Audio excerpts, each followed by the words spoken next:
આની વાતમાં આપણે પુષ્ટિ સંહિતા ભાગ 2 385 નંબર પાના નંબર ઉપર કે ઠાકોરજીનું સ્વરૂપ કોને સમજવામાં આવે અને બધાયને કેમ નથી સમજાતું એ વાતનો અહીંયા વિનોદરાય અને કુશળદાસ ચર્ચા કરી રહ્યા છે અને એ બંનેની કૃપાથી આપણને પણ થોડું સમજાશે કે પ્રભુજીના ચરિત્રનું વર્ણન કોઈ કરી શકે નહીં. પ્રભુજીના ચરિત્રનું વર્ણન કોઈ કરી શકે નહીં, પ્રભુજી કરાવે તો જ થાય. વિનોદરાય કહે છે, કુશળદાસ, પ્રભુજીનું સ્વરૂપ પ્રથમ ગોપ્ય છે. બીજા અવતારાધિકની માફક અવતાર ધારણ કર્યો નથી. એટલે કે જેમ રામ અવતાર, કૃષ્ણ અવતાર ધારણ કર્યો, કેમ બધા કાર્ય પૂરા કરવા માટે, જે બધા જીવો વધી ગયા હતા એ બધાને નાશ કરવા માટે, બધાનો ઉદ્ધાર કરવા માટે પ્રગટ્યા છે. આ તો સર્વાવતારી સ્વરૂપ છે, તેનાથી પર પ્રાદુર્ભૂત સ્વરૂપ છે, પરિપૂર્ણાનંદનું ગોપ્ય સ્વરૂપ છે.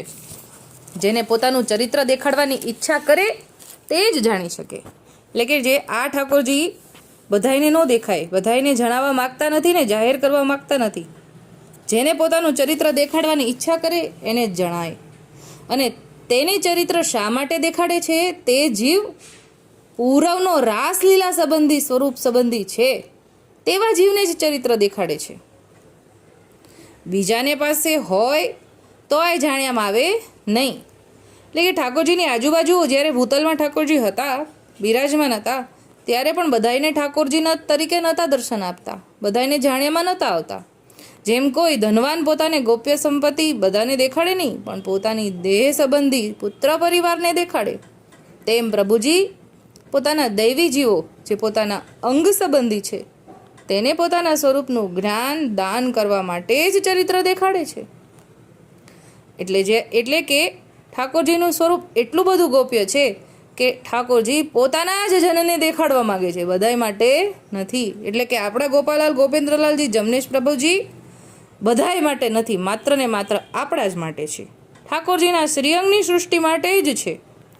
જેથી તે જીવ તે સ્વરૂપ સંબંધી છે તેને તેની પૂર્વ સ્મૃતિનું જ્ઞાન જે છે તે તેને તાજું થાય છે. એટલે કે જ્યારે ઠાકોરજી પોતાનું ચરિત્ર બતાવે ત્યારે ઠાકોરજીનું સ્વરૂપનું જ્ઞાન થાય અને પોતાનું લીલાનું સ્વરૂપનું પણ જ્ઞાન થાય, તાજું થાય. અને તેથી તેવા જીવ સ્વરૂપ સંબંધી હોવાથી સ્વરૂપ નિષ્ઠા તુરત જ થઈ જાય છે. બીજાને નજરે જોવે પણ તેને તેનો ભર ઉપજતો નથી. આ તો પૂર્વથી અધિક પ્રગટ પ્રમાણ લીલા છે તે નજરે જોવે છે. પછી ગ્રંથ લખ્યાની વાતને કોણ વિચારે? જે પ્રત્યક્ષ છે તેને ગ્રહણ કરે. તેમાં પ્રભુ ગોપેન્દ્રજીનું પ્રાગટ્ય તો સોરઠમાં જે જીવ પૂર્વના વ્રજમાં હતા તેનો વિસ્તાર પ્રજમાં થયો છે. એટલે કે જે જીવ વ્રજમાં પૂર્વમાં હતા, જેને ઠાકોરજીએ વચન આપ્યું, એ જ જીવ બધા પ્રજમાં થયા છે. અને તેનું હિત કરવા માટે જ ગોપેન્દ્રલાલજીએ પ્રાગટ્ય લીધું છે.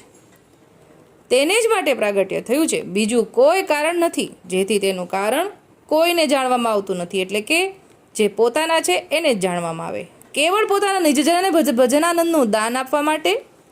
જેથી ભક્તિનું વિશ્રામ ઠામ છે, ભક્તનું વિશ્રામ ઠામ છે, તેની વડાઈનું વર્ણન શું થઈ શકે? અગાધ મહાત્મ્યનું વર્ણન કોઈથી ન થાય. ભગવદી જ તે ચરિત્રને જાણી શકે અને વર્ણવી શકે, બીજાનો અધિકાર નથી. એટલે કે ઠાકોરજી જેમાં સામર્થ્ય મૂકે, ઠાકોરજી જેને અધિકાર આપે એને જ સમજણ પડે. અને એ સમજણ તો પડે પણ ચરિત્રનું વર્ણન કરવા માટે પણ ઠાકોરજી સામર્થ્ય મૂકે, જ્ઞાન પધરાવે, યશ પધરાવે. આ બધો ગુણ ઠાકોરજીનો પોતાનો ગુણ જ્યારે ભગવદીમાં પધરાવે ત્યારે જ ઠાકોરજીના ગુણ વર્ણવી શકે અને ચરિત્રનું ગુણગાન કરીને ધોળપદમાં વર્ણવી શકે. બાકી બીજા બધાનો અધિકાર નથી. એટલે કે દેવોને પણ દુર્લભ છે. બનુભાઈને એ અધિકાર પ્રાપ્ત થયો છે, જેથી આનંદ તેના ઉરમાં સમાતો નથી, બહાર પ્રગટ થઈ જાય છે. એટલે કે બનુભાઈ ભગવદીની વાત કરી અહીંયા કે એના તો ઉરમાં આનંદ સમાતો નથી, બહાર પ્રગટ થઈ. એટલે કે એટલું બધું અગાધ છે ઠાકોરજીનું સ્વરૂપ જે હૃદયમાં પણ નથી સમાસતું, બહાર ઉચ્છખલિત થઈ જાય છે, છલકાઈ જાય છે. અને ગુણગાન કરીને યુગો યુગથી પોતે જે જશનું ગાન કરતા આવ્યા છે, જે પોતાની વસ્તુ પ્રાપ્ત થઈ, જેથી આનંદનો અતિરેક કોને ન થાય. વિનોદરાય અનુભવીની વાણીમાં જ હંમેશા યથાર્થતા હોય છે. તેથી અનુભવી ભગવદીનો જ સંગ કરવો.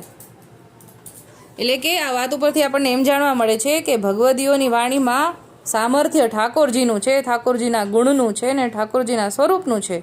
એ ભગવદીનો જ સંગ કરવો અને ભગવદીને જ અધિકાર છે ઠાકોરજીના સ્વરૂપનું વર્ણન કરવાનું અને જે સાચું છે એ આપણા સુધી પહોંચાડવાનું. બાકી બધાયને અધિકાર નથી અને આ ઠાકોરજીનું સ્વરૂપ ગોપ્ય છે, બધા માટે નથી. આ વાત ઉપરથી આપણે એ જાણ્યું. પરિવાર પુષ્ટિ સંહિતા ભાગ 2 385-86 ઉપર. આજે આટલું જ બોલીને મારી નાની વાતને વિરામ આપું છું. બોલ શ્રી ગોપાલ લાલ કી જય.